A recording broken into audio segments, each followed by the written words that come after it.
I'm Patrick Barrys. I'm going to be your MC for this session. Thank you guys for being here and being a part of reInvent. I am a Vice President of Product from Salesforce, and we're going to be talking in this session about a combined product offering from AWS and Salesforce. So we're super happy to have you here, and I'm going to go through a little bit of housekeeping and then get us started. So anybody who's been to a Salesforce event has seen this statement before. It's called our forward-looking statement. And it's because we want to be open with you about what's coming and what's next around our products. Therefore, we want to make sure that you're aware that our forward-looking vision for the products and our delivery could always shift. So make any purchase decisions, please, based on today's product, which is actually mostly what we're going to talk about today. And I will be joined in this session by some amazing partners from AWS, as well as an amazing customer, Sonos, as we go forward. And you may notice that I'm by myself on the stage right now. Because of the mask mandates that's in place right now, we're going to rotate speakers on stage so that I can present to you really clearly. And I'll introduce some of our speakers here as we go. As I mentioned, my name is Patrick Barrys. Unfortunately, Randy Hand from AWS is ill, but he is filled in by Chris Bergen, who's part of the strategic partnership group at AWS. We have Tom from NeuroFlash, one of our great SIs in this space. And then Dharam from Sonos has joined us, and we'll hear from all of them as we go forward in the session. We will also have time at the end for Q&A, hopefully. So please think about your questions, and we're more than happy to answer any questions that you may have. So as I mentioned, the topic for today is talking about this product called Service Cloud Voice, which is a combination of Amazon's Connect capabilities for telephony, as well as many other AWS services, and then Salesforce's own Service Cloud product. Salesforce's Service Cloud product is actually the software that we build for companies to run their service operations. When you call into a contact center or when you're texting somebody on a website, very possible the person on the other end of that line is using Salesforce's Service Cloud product. And Amazon, of course, is a huge innovative company, and the way I like to think of it, one of the biggest and most effective compute platforms on the planet, and we're combining their capabilities with Salesforce's business applications expertise. And to talk a little bit about that partnership, I would like to bring up on the stage now Chris, who's going to talk a little bit more broadly about how Salesforce and AWS are working together. Thank you, Chris. Thank you, Patrick. Hello. Delighted to be here and able to share the stage with Salesforce, great partner. Salesforce and AWS have had a long-time partnership. Besides being customers of one another, this partnership is rooted in customer obsession. We have many of the same customers, and the solutions that we deliver for them, we oftentimes jointly develop. And so that partnership continues to expand. While it's long time, and I think we've announced it 4 or 5 years ago, the initial partnership, we just announced a few months ago that we've extended this partnership. And what this will do is drive more joint innovation for customers. So whether you're a Salesforce customer or an AWS customer or both, you'll be able to use AWS components directly in Salesforce and have a seamless experience. So it's really bringing interoperability between the two platforms, as Patrick mentioned. Okay. So he mentioned Service Cloud Voice, and we're going to go into a lot more on that today. But why this partnership started in the first place, specifically between Amazon Connect and Service Cloud. So as Patrick mentioned, I am on strategic partnerships team, but really I'm on Amazon Connect team. 100% of my focus is Amazon Connect. I joined when we were still in beta and launched Amazon Connect in 2017.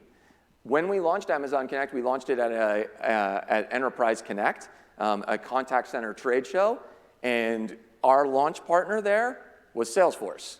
So right from the beginning of Amazon Connect, Salesforce has been influential in the contact center space. Their application, Service Cloud, is incredibly useful to contact center customers who want to be able to personalize the experiences that they deliver to their customers. Service Cloud makes that possible, having all the information about contact history or customer history, customer preferences. They also have a way to interact directly with the customer through digital channels. But what they didn't have was a way to interact with those customers through voice. And there were integrations available, But together, as partners, we said, I think we can do this better. And customers were asking for a better way to be able to gain all the same insights that they might using Salesforce to interact with their customers digitally, and all the information they have about their customer profile, to be able to apply those same insights and gain those same insights from voice. So together, we envisioned a solution called Service Cloud Voice, and it's built and extends the value of Amazon Connect to supervisors and managers. And what you're going to see today is that while in the back, the contact center is being powered by Amazon Connect, the agents and the supervisors will have an experience that is wholly within Salesforce. And the two platforms together provide an experience that Amazon Connect wouldn't be able to deliver on its own.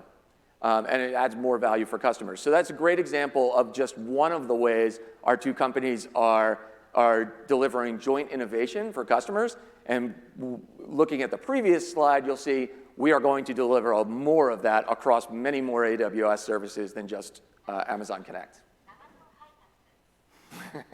Absolutely. Back to you, Patrick. Thank you so much, Chris, and thank you again for being here and being such a great partner. You bet. And as Chris mentioned, the ability for the two platforms to come together and really help our customers jointly deliver service beyond what was possible before is obviously something that we're always interested in doing. But I think over the last 2 years, with the changes that have happened around the world, the changing expectations of customers, the changing flow of information between companies and customers, I think that's never been more pertinent. And the value of actually being able to deliver consistent service when your customer needs you, whether that's in the middle of the night or whether that's at 2 o'clock in the afternoon, whether that's on WhatsApp or whether that's through a phone call, is crucial to maintaining those relationships. And we've seen that really tested, and we've seen companies that were able to pivot and able to kind of deliver consistently really kind of rise up and continue to expand their business. And we'll hear from Sonos about some of that a little bit later. But we've also seen companies that have struggled, companies that haven't been able to pivot very quickly, that have been held back by on-premise architecture or old systems or lack of integrations. And that's been difficult for them, and it's really strained their relationship with their customers. And so we think the time is right for companies to actually rethink about how they're engaging with their customers across channels at the moment of need, whenever, wherever your customers are looking for you. And that's why we introduced Service Cloud Voice. We announced this product about 2 years ago now, and it's been in market now for about 1.5 years. And we've seen some amazing traction, which we're very humbled and proud of. But what Service Cloud Voice does is it actually brings together the telephony capabilities of AWS Connect with Salesforce's console, CRM data, workflows, AI. Actually, AI comes from both platforms, to deliver on this experience, which is wholly native inside of Salesforce, yet it's powered by these two separate technology stacks. And that means that companies can be agile. It means that they can make changes on the fly. It means that the time that they have to deliver is extremely short in terms of switching systems. It means that they now have the ability to pivot to changes in the marketplace to solve for not just today's challenges, but tomorrow's challenges when we don't even know what they are yet. It means that you can resolve calls faster and more accurately, which of course leads to CSAT. It means that you can operationally have your agents focus more on the customer and let the technology do what it does best. It means that supervisors have visibility into what's going on across the contact center, across every channel, all in real time. And that's never really been possible before on one single system. And if you combine that with the CRM data that Salesforce either has or is connected to in your company, and the workflow, the AI, and you now have this kind of supercharged capability to deliver to your customers whenever, wherever they need you. And of course, some of those things have really come to the top of the priority list in the last 2 years. Things like supervisor visibility into conversations. Imagine if your supervisors had one place to go where they could see every conversation that your team is currently having with your customers, regardless of channel, and regardless of where those agents are located. The supervisor is sitting on the couch in their living room, the agents are sitting on their couches in their living rooms, and yet the supervisor has all of this power in their hands. That's what Service Cloud Voice delivers. It also means that you have access to the conversations, the actual conversational data inside the CRM. Through real-time transcription provided by Amazon, we're actually now taking the phone call and making it a digital channel. And that means that we can do the same things on a phone call that we've been able to do on digital channels for years. Suggest the right solution to the agent, suggest the right next best action, suggest a compliance reminder, escalate this specific case, highlight this specific process that should be followed.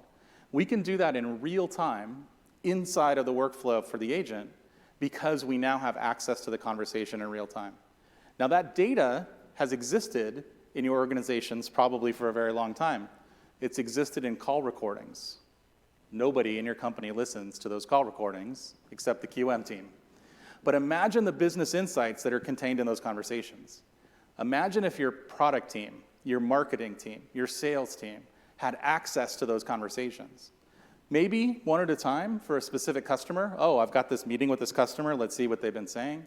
Or in aggregate, when you data mine those conversations, imagine the kind of business insights that are locked away right now. But with Service Cloud Voice, we're actually digitizing all that data. We're putting it inside the CRM alongside the chat conversations, the WhatsApp conversations, and alongside the customer history.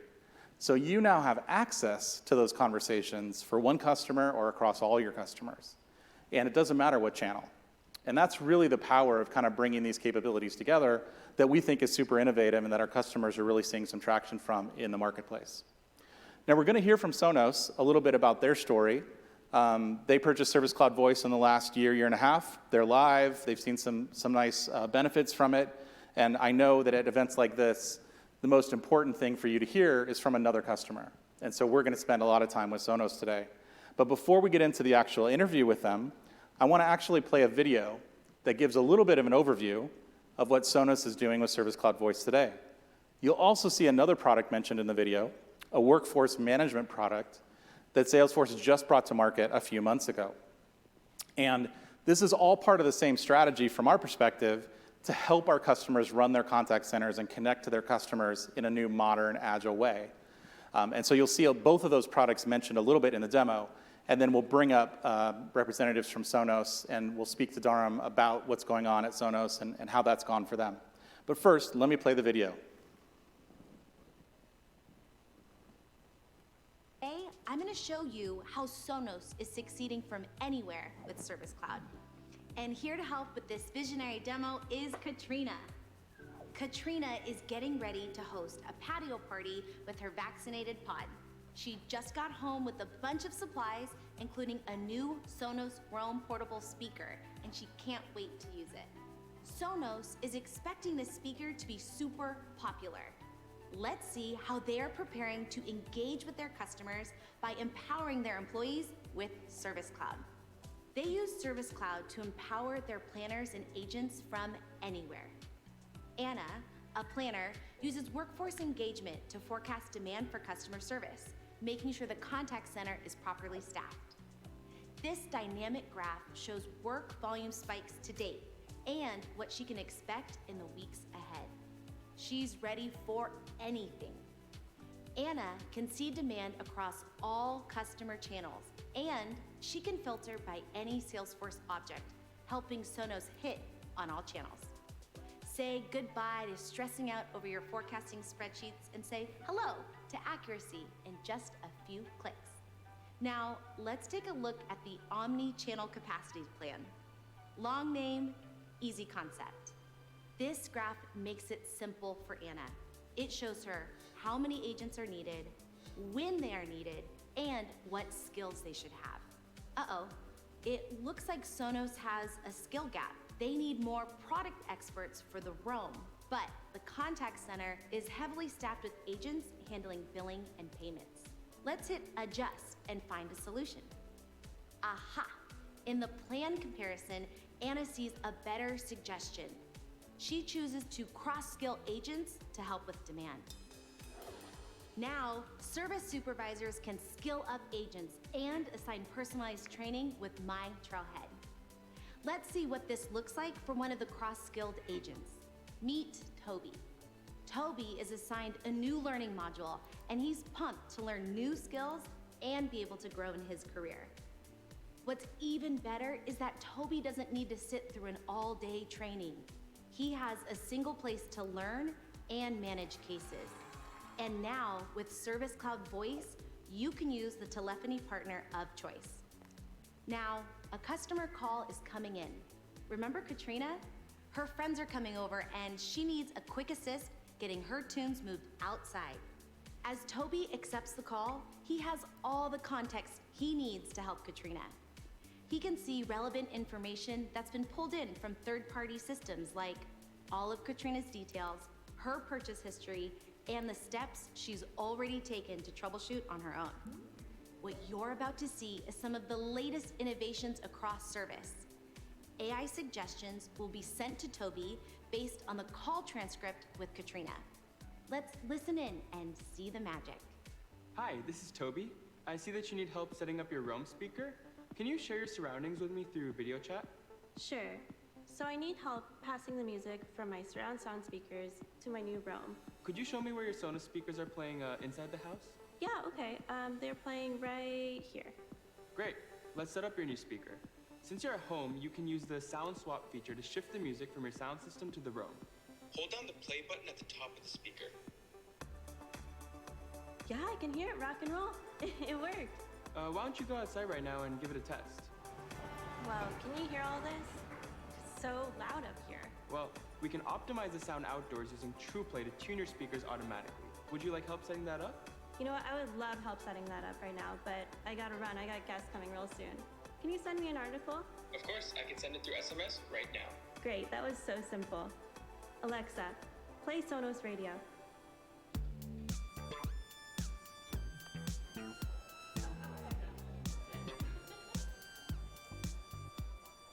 Katrina had an incredible customer experience. This was just a glimpse into how companies like Sonos have reimagined customer service and are finding success from anywhere with Service Cloud. Hey everyone, wave goodbye. Ebony, is that the Sonos Roam speaker with you in the SoFi Stadium?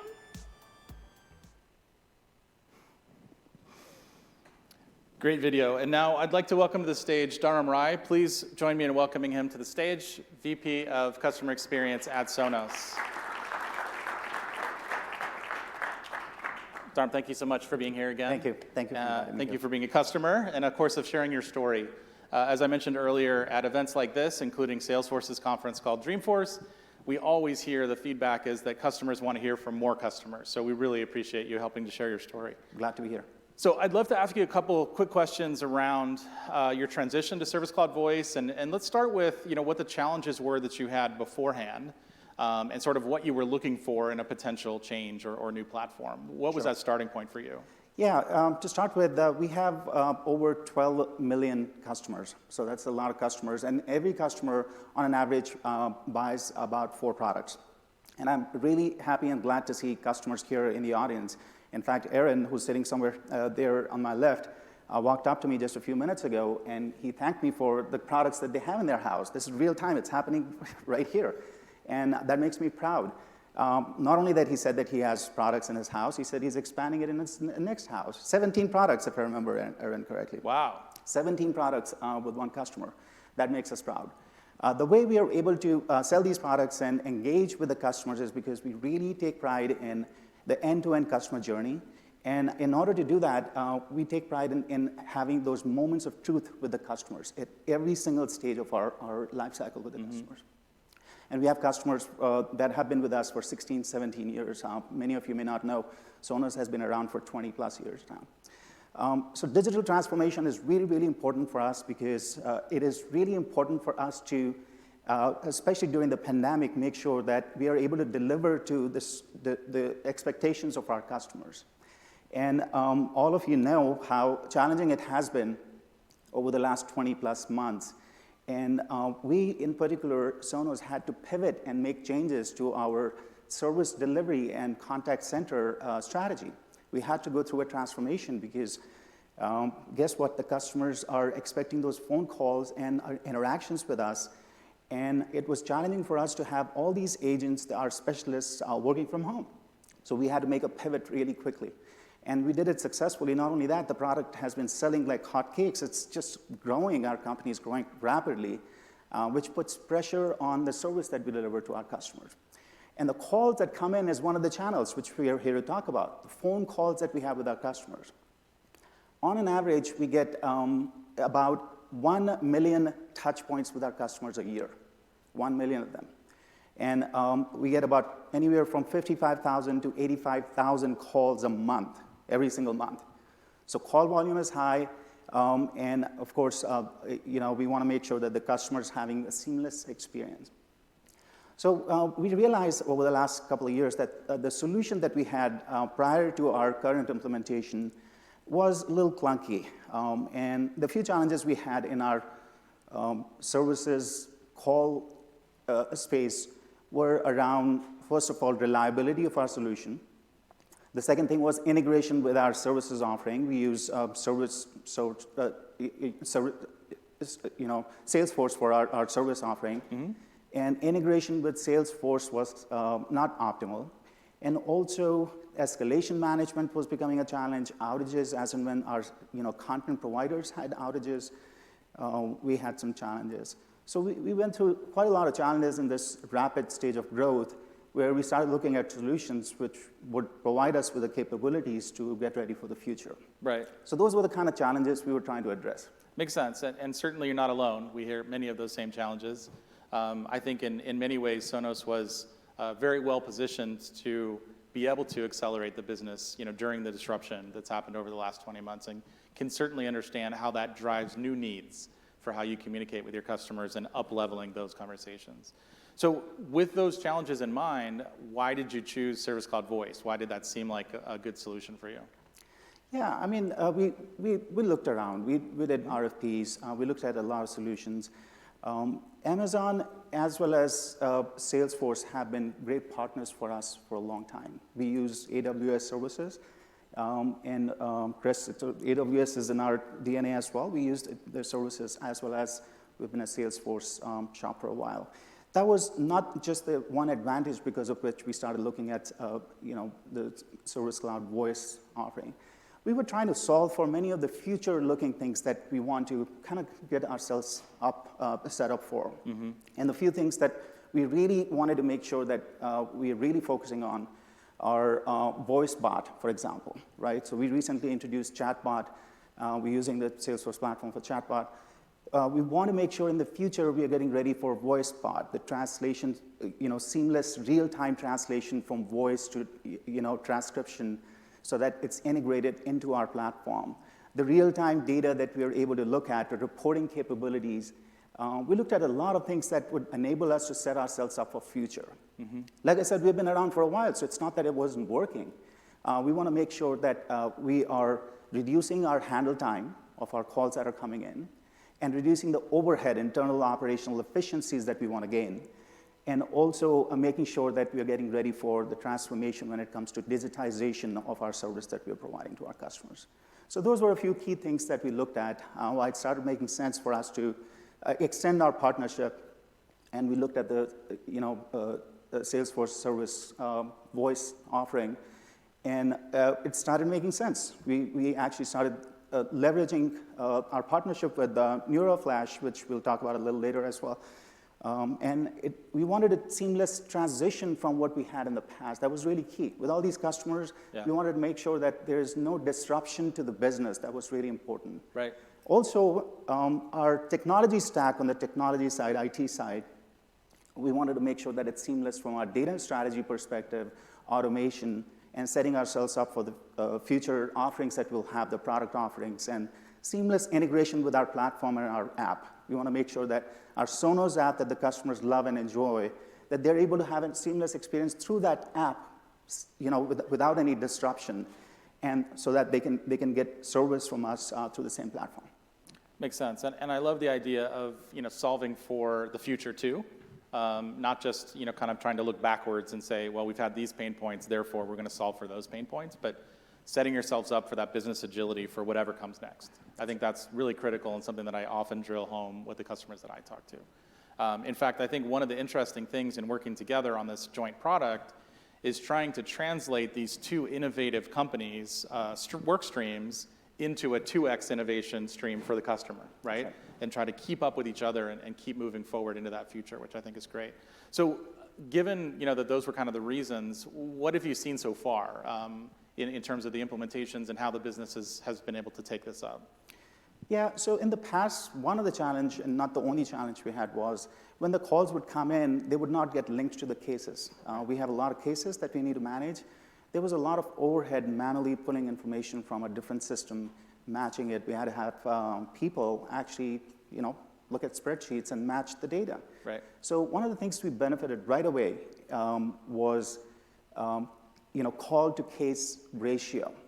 In the past, we had call to case ratio. That means calls coming in, mapping it to the cases that we have in our system.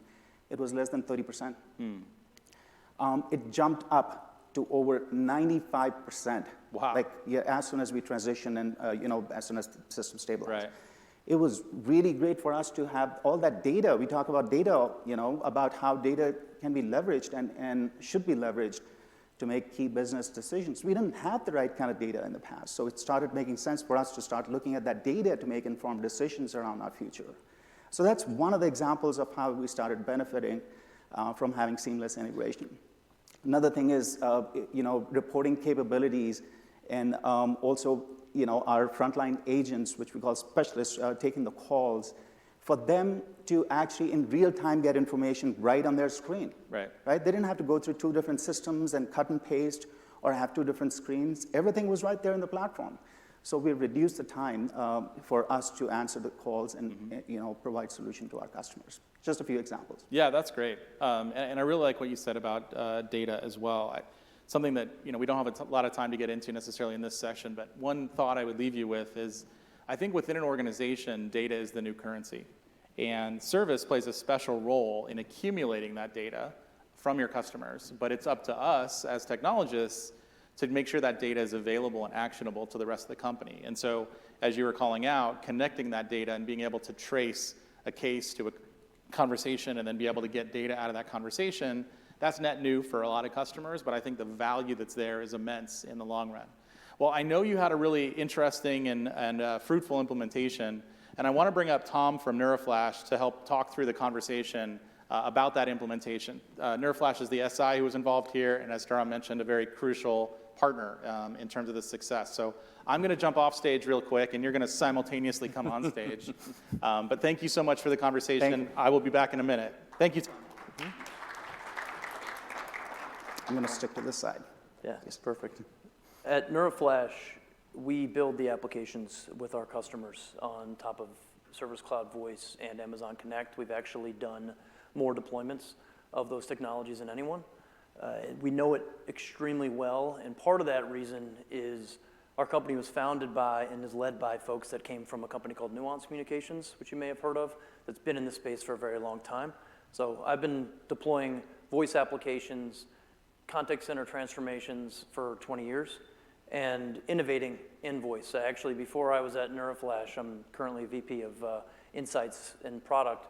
Before I was there, I ran innovation for Nuance. So we know this space extremely well, and it's been really exciting working with this new technology and seeing how it fundamentally changes what happens in our life. When we, what projects that used to be years long are now months long, and that's real, and we live it every day.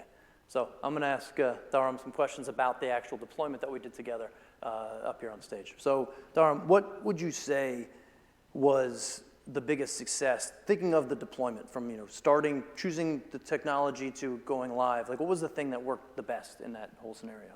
Tom, first of all, thanks for the partnership. It's been a great partnership with NeuroFlash for a long time.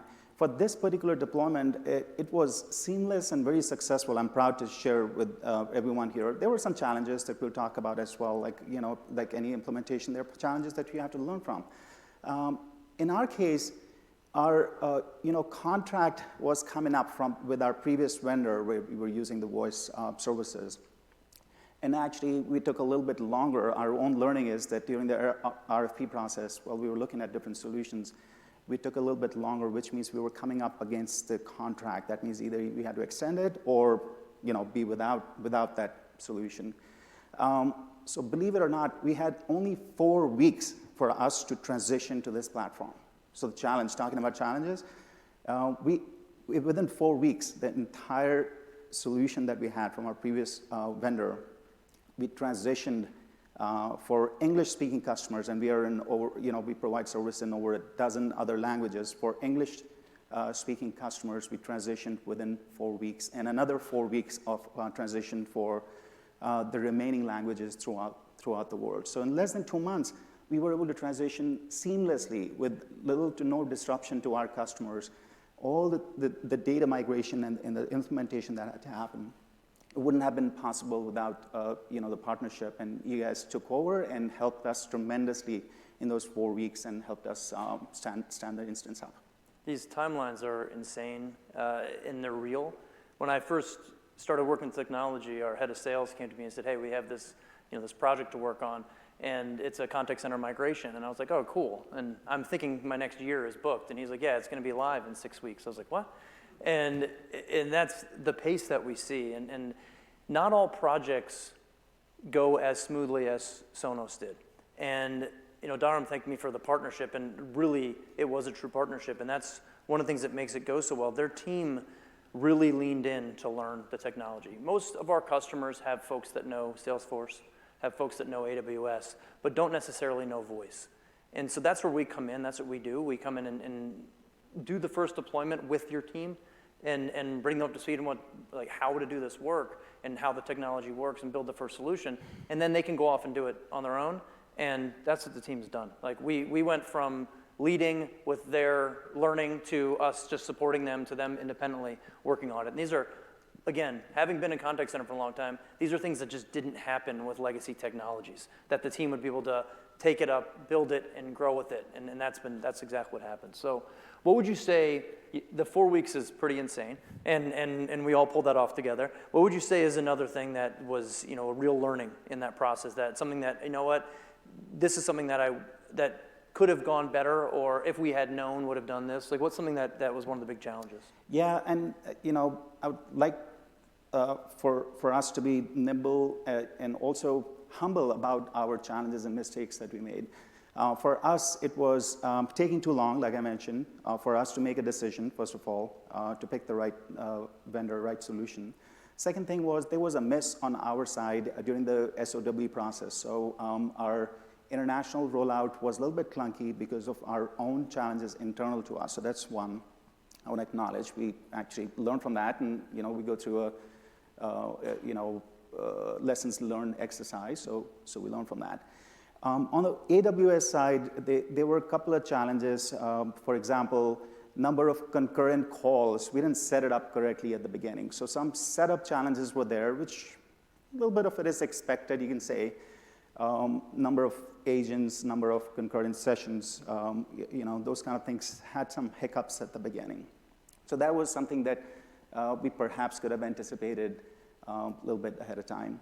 The second thing is really important for me is that having all the stakeholders aligned to the solution that we are deploying is really key. Really, really important.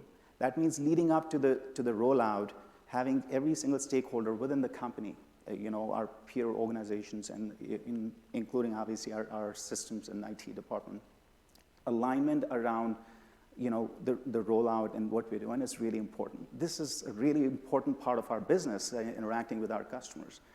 We take pride in being a sound experience company. We take pride in customer experience being the really key focus of our offering, which means we didn't want to drop the ball on that. So I think the key learnings for me are around implementation, deployments, around systems setup, catching that ahead of time, double checking, things that we have to do during the test cycles. But more importantly, having alignment across the board within the company to make sure that everybody's on board with the solution. As far as deployment itself is concerned, I'm happy to say that the deployment went fairly smoothly for us. Our challenges were mainly around international deployment, and that we had an agreement that you would do the English-speaking countries for us, and we have internal expertise and in-house development teams that would take on the remaining. So you not only partnered with us, you trained us. Having the right partner is really, really important, because not only that they were deploying it on our behalf for us, but also training us along the way. They have expertise in that. So, that worked really well because you helped us actually take it on. You passed on the baton to us, and then we took it on, and the rest of the deployment went very smoothly. It's amazing. You talk about getting stakeholder alignment and everyone aligned in what's going on, and it's something that's always been true in any kind of large technology change you're going to make at a company is you need to have this kind of alignment. And one of the things we've noticed, and we look at, not all deployments go as smoothly. The ones that don't go as smoothly, that's where companies tend to fall down, and it's really because of the pace. So when a contact center migration took a year, somewhere during that year you talk to the agents, right? And what's going to happen to their leadership? What's going to be different for their job tomorrow? Their desktop's going to change. How's it going to change? How's it going to impact them? Somewhere over that year, you'd start talking to them and make sure they're ready for the change. When this is taking 4 weeks, trying to get to and make sure that you're managing that change, that's where we see the lumps, is the human side of this, that folks aren't ready for what's going on. At Sonos, they leaned into it, and it was incredible to watch. They led that for, I had this one project NeuroFlash got pulled into because it was going rocky for this reason. And I joined a call, they pulled us into this call, and the agents were on, and they were like, well, we just want to know how it's going to work. Like, how is Service Cloud Voice going to work? And the consultant started explaining the object model to them. So you think that's what they wanted to know? No, they didn't want to know the object model. They want to know how it was going to work for them. So we have a change management team. We brought our change management team in and started, set up Salesforce trailheads for the agents. Here's how to learn how to use the new technology you're going to have. Sat and did focus groups with them. All these kind of human factors get amplified. Now that the technology, you can move so quickly, all these other pieces, I think, become very, very critical. So another question I wanted to have for you is just as folks are embarking on this, what would your piece of advice be? You've mentioned, you wish that you would have given a little more time for the deployment, but we've pulled it off. What are some key learnings that you'd want everyone to know?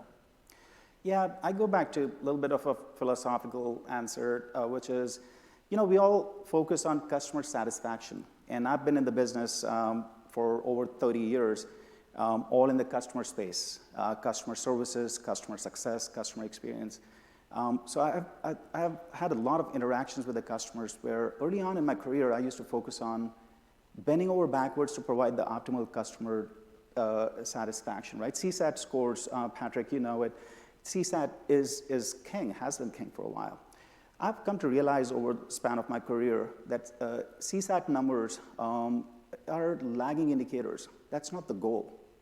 That's the outcome that you're trying to achieve, right? So that is something that has to come. But that's not what you start focusing on as a goal. The goal is to provide the optimal customer experience. And in order to do that, what you focus on is the value that you deliver to the customers, right? So if I were to give any advice to anybody who's in this space, having empathy towards the customer, having customer centricity, which is a buzzword, which is around building trust with the customers, is really key. That means what value are you delivering to the customers? And if you tie that back to this voice platform, it was really important for us to understand the customer's pain points when they used to call us. An example of that is hold times, right? How do we reduce customer hold times? You can tie it to any part of your business, but here we are talking about voice. I can tie so many examples to the voice, but at every stage of your customer journey, there is something to be said about what value are we delivering to our customers, right? So that's a really key important thing. So we do focus on CSAT, that is a transactional survey. Our CSAT numbers went up by 3 points right after we deployed the solutions, which is great, which was not something that we were focusing on. We were not focusing on CSAT as a main driver, Patrick. When you asked me the question, why were you looking for the solution? I didn't say CSAT, we want to increase it by 3 points. That comes as an outcome. So CSAT numbers did go up. Our NPS scores are impacted positively. So my advice is to focus on what are you trying to solve for when it comes to the customers. It's not just the internal efficiencies you're looking for, it's the value that you're delivering to the customers. And that's where picking the right solution is really, really key. And looking at the future as to what you want to achieve in the future is more important than the current problems that you're trying to solve for. Because you can keep throwing money at the problem and solve those problems. You keep putting Band-Aids one on top of the other. But forward-looking, 2 years out, 3 years out, who knows 5 years out where we will be. Let's focus on 2 to 3 years out. what is the value we want to deliver? And of course, it has to work in terms of the long-term strategy, 5 years and out, so that you don't yank out the platforms again and again. So my 2 cents from my experience interacting with the customers for a long, long time is focus on customer value and be empathetic towards what they're looking for rather than the solution you want to provide to the customers. It's a great call out. Say that our goal isn't customer sat, that's the outcome, right? To pay attention to the value. And what I've seen over my career and is a lot of people want to, but are unable to because they get so bogged down in the technology. Like all the effort goes into the migration and you lose the customer value. And it's what's so transformational about this tech is that when you have these goals, you actually have the time to pay attention to them. You can put that effort there because the effort doesn't go into making sure that the plumbing works, making sure that all the pieces fit together, because it's integrated, because all your data is already there. All that stuff that you spent all this energy on, you don't spend energy on anymore, and you can focus on value. And that's one of the things that's subtle, but has been so powerful with the technology change. Yeah, no, I'm really sold on that. So this partnership has been really, really key for us. So thank you, Tom, for that. And Patrick and Chris here, the solution that we deployed, it's working well. We still have a long way to go. Like there are things that we want to accomplish in the future. There are many things when it comes to automation, leveraging, artificial intelligence and machine learning for interacting with our customers. Chatbot and VoiceBot are 2 things that I mentioned earlier. And we're really focused on basically thinking about customer sentiment as one of the drivers. Not just the CSAT numbers, not just the NPS numbers. How do we gauge customer sentiment? Right? So we're not there yet. We still have a ways to go. Customer sentiment is our next step, our future, which means all these interactions that are happening with the customers, emails and phone calls, blogs and all the YouTube and all the different social channels, are we understanding what the customer sentiment is? When the customer calls in, we are capturing notes. We are taking notes and saying, customer, we provided the solution to the customer. We don't know what the tone of the customer is. We don't know how frustrated they are because we perhaps are not capturing their sentiment, right? So our next step is to actually understand the customer sentiment so that we can provide the seamless experience that we strive for. Yeah, when you're focused on value, right, to customer value, that's right. Having that data, having it real time, you can actually respond to it. It's a big change. So I think we want to move to questions from the audience here, a little Q&A. So, Patrick, to do that. Thank you so much for the conversation. Dharm, again, thank you for being a customer and sharing your story and talking about what's next, which I think is always one of the most exciting parts. So we do have time set aside for Q&A. If anybody has any questions, I think the group is probably small enough we can probably just shout them out. We will also be available, up here off stage for a few minutes after the session is over. Any thoughts, questions, feedback? Yes? I'm just wondering, if you want to get started, who do you start with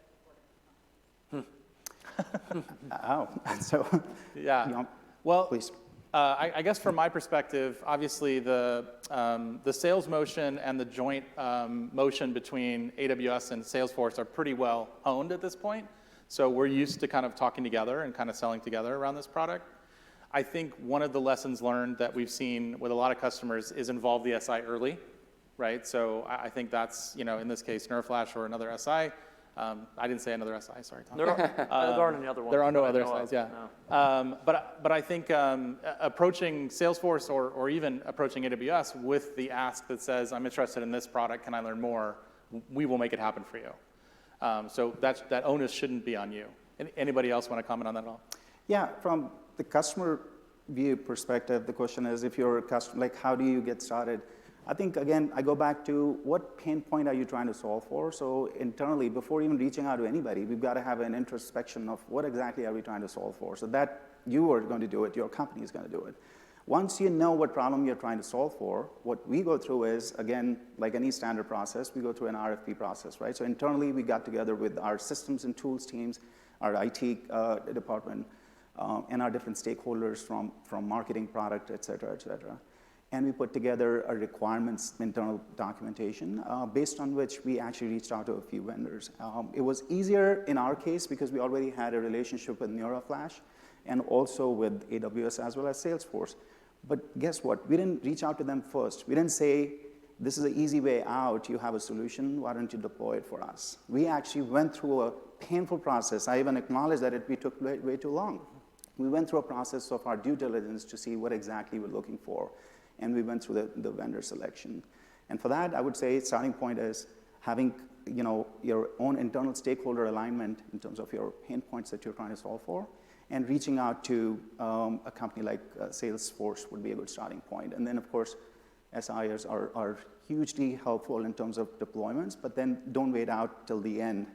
At the time of making a decision, you've got to involve them early on in the process. Yeah, we usually get involved. We'll build custom demos. Yeah. Show you, here's what it's going to look like, here's what the solution's going to be, and that's what we do, right? We Yeah. build the actual solution. So yeah, the earlier we're involved, the less risk you have later on. I would say that besides having a joint product solution, we also have a strong go-to-market partnership, Right. well thought out and established as well. So whether you talk to your AWS sales rep, whether you talk to your Salesforce sales rep, or whether you start with an SI, if you're interested in having the two solutions work together, you will end up here. And I would mention the custom demo option is certainly, I think, something to take advantage of. This is a little bit of a different product than exists in the market. So to get the executive alignment and understanding of what this product is and how it's different from vendor X, I think the demo aspect is really important, especially for this product, because you can't just go apples to apples for some other option that's out there in the marketplace. It's intentionally different. I saw some other hands. Yes, sir. Yes, I will repeat your question. I have a two-part question. One for Salesforce and the other one for AWS. So I'm a part of financial services. Mm-hmm. Given the nature of the business, our contact centers do make outbound calls, Mm-hmm. and the customer touch points is a heavily regulated topic. Yep. Right? They were the state URL. Yep. So from a Salesforce interface perspective, is there an investment in building that touch point when we are in a Salesforce ecosystem from a marketing cloud perspective, from a service cloud perspective, so that we can be within the regulation boundaries? Yeah, so FinServe is actually one of the hottest areas for this technology because of the scale of those touch points and the scale of those contact centers, whether it's inbound or outbound. The product that we're talking about, it works equally well for inbound and outbound. Single click to dial, transcription, attached to a record, whether that's an opportunity or a lead or a case, all of that works the same, just like all Salesforce objects. So there's nothing different that you would need to put in place. I get the question a lot around compliance and regulatory. And the product is built with all of that in mind, but also it's not much different than a chat conversation that you're already having. It's not much different from the call recordings that you already have today that are okay from a compliance perspective. So I don't think it's as big of a hill as maybe it might seem until we talk about it. So I think that would be my first part of the answer. Some of our biggest deployments already are in the FinServe space. So that should not be a blocker, and I'd love to talk to you more about that. What was your question for AWS? So when we talk about transcript, right, like during a financial service conversation, there is a lot of sensitive information involved. So does the transcript come with a service where it can interrupt the sensitive information, or what do you do with this sensitivity? Yeah, it's a good question. Do you want me to take that one? Well, he wanted to ask you. Okay, so, I know you could answer this I will question. jump on because the transcripts do end up in Salesforce in the text format. So do you want to talk about the product side? Yeah, on the product side, we do make it possible for you to be able to scrub out sensitive information from call recordings and transcripts. Okay, so it's stored in Salesforce. Sorry, I didn't catch that. It's a little bit of a hybrid. So the call recording is stored on an S3 bucket on Amazon. The transcript in its textual form is in Salesforce. It's in the CRM. So Salesforce ingests it in the text form like a digital conversation. So to Salesforce, this looks a lot like a chat conversation. And that's why all of our existing tooling and platform capabilities like AI and suggested actions and agent productivity tools, they work automatically out of the box the same way. So in Salesforce, if you have that textual transcript, you can scrub it any way that you want to. We don't have an out-of-the-box automatic scrub for this or scrub for that, although there is some of that coming. But it's a normal object that allows you to set up sharing rules any way that you want to, allows you to delete the whole thing if you want to, allows you to look for keywords and delete them and resave the object or whatever you want to do. So because it's a standard object in Salesforce, the world's your oyster in terms of what you want to do. From an out-of-the-box perspective, we have some basic sensitive data handling rules, pattern matches, and literal string matches that we currently do on digital channels that will be coming in a release or two for the voice channel. So it's up to you. You have the full freedom for that. Yeah, absolutely. Any other questions? Oh, yes. So I have also a couple of part questions. So for Sonos, it sounded like your transformation was more of telephony merging over Salesforce, which you already use Salesforce. But with that telephony solution, you did make a comment that now that you use voice service, the agents are getting the customer topic. So did you not have that with your prior solution? Like, was your telephony solution not integrated with Salesforce prior to this year? Yeah, I'll repeat the question. Was the telephony system integrated with our CRM or service solution in the past? And how did we make that transition and how do we do it now? So yes, like I mentioned, we did have all that information, but the integration was not optimal. So we had to have manually people pull some of the information that was sitting in different databases and different systems and map that to our Service Cloud, the ticketing system that we have. And that was not optimal for us. So how it's working now is it's seamless because when a call comes in, it's all integrated. The transcripts are there. It ties to the case. And it pulls the data from the right place and gives it to the agent right on the same screen. So earlier, we didn't have that capability. Even though we had Service Cloud and we were using that platform for our ticketing system, our voice solution was not optimally set up for that. So that's the benefit we got out of that. Even if you didn't have, it's really important to have that integration. I'm sure you can find solutions that'll integrate, but then how do you have the upkeep of the new features, functionality that you may want to leverage from one platform or the other? So that's a future-proofing that we wanted to do on our side. Yeah, I was just going to add, I think that's a good point, what you made at the end, is that the difference between an integration and Service Cloud Voice is that in an integration environment, the contact center vendor or the voice vendor, Salesforce makes an integration possible, but then it's up to the vendor to decide how they want to expose that to the actual user. And each integration across all these vendors are different, and then those vendors have to keep those integrations active. Like they have to care and feed them and add functionality to them. In this world, you have a native whole experience within Salesforce to which Salesforce is able to collect and understand what their entire user base, how they are using this product and the things that they would like to see and drive innovation into that product. So you're getting Salesforce's view of how to really deliver a great agent and supervisor experience within their product. So the big difference between the difference is this is Salesforce's perspective versus an integration, which is a vendor's perspective. Yeah, if you have time after, we could talk a lot about the different capabilities between a CTI integration versus Service Cloud Voice. We didn't drill into that specifically here, but if that's what you're getting at, happy to talk about that. Yeah, because we're starting a Salesforce journey. We currently have an on-prem telephony solution, and it's not Amazon Connect, but we are looking at potentially going from an on-prem to a cloud solution. Yeah. Amazon Connect, we already have a partnership with Amazon AWS services that we use. So that's where we're kind of looking. We're bringing in Salesforce. We're looking at replacing our telephony solution soon. Obviously, it makes sense to do an Amazon Connect solution. So then the other part of my question is, a lot of the routing, the skilling, you're showing in the demo that the agent or the supervisor could be changing things. So is the brain of all of that logic still remaining in on the Connect side, the telephony side? And is it all just being brought into Salesforce, persisting the data in Salesforce, or is it just being brought in a dashboard that you can change? The answer to all of that is yes. So in terms of the brain for routing telephony, it's actually up to you. There's a method where Salesforce is the brain and therefore can be using the same rules to route chats as well as route phone calls, if that's what you want to do. You can also leverage wholeheartedly what's available on AWS Connect for routing as well. So it depends on the way you want to set up that implementation. You do have options there. In terms of the dashboard aspect of it, the screen that we're talking about is called, in Salesforce language, the Omnichannel Supervisor Console. And up until Service Cloud Voice, that whole console was only for digital agents, only for agents who were doing digital channels, because we didn't have the deep data around phone calls.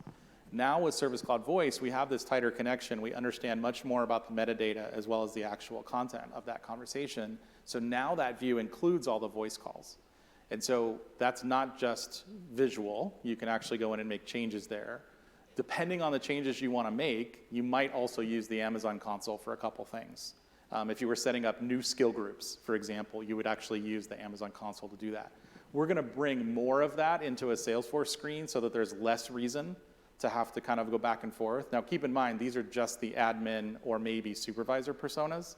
The agent never sees that. The agent only sees one interface, and that's a big part of our strategy.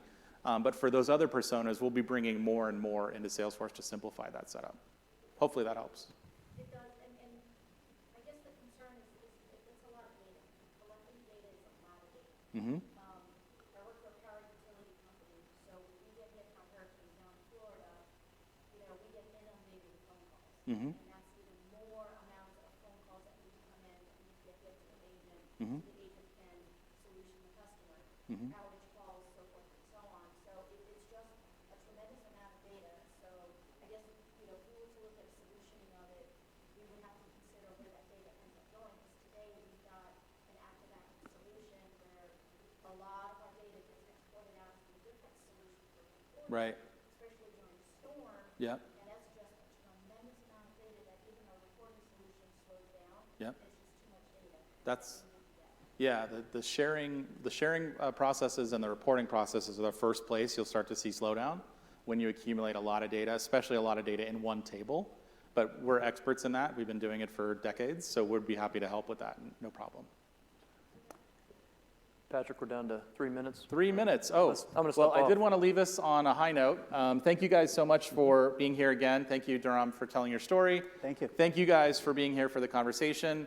I'm going to skip through a couple slides that we already discussed as part of the conversation. And then we do have more information at reInvent that you can go get. You can see a live demo. You can ask more questions down in the Salesforce-sponsored Content Hub. There's also availability of assets here online. And of course, if you catch us at the show, we're more than happy to talk about this subject, as you can tell. Thank you guys again for being here. Really appreciate your involvement at reInvent. Thank you to Amazon for hosting us and for being an amazing partner. Thank you again to the panelists and speakers. Thank you.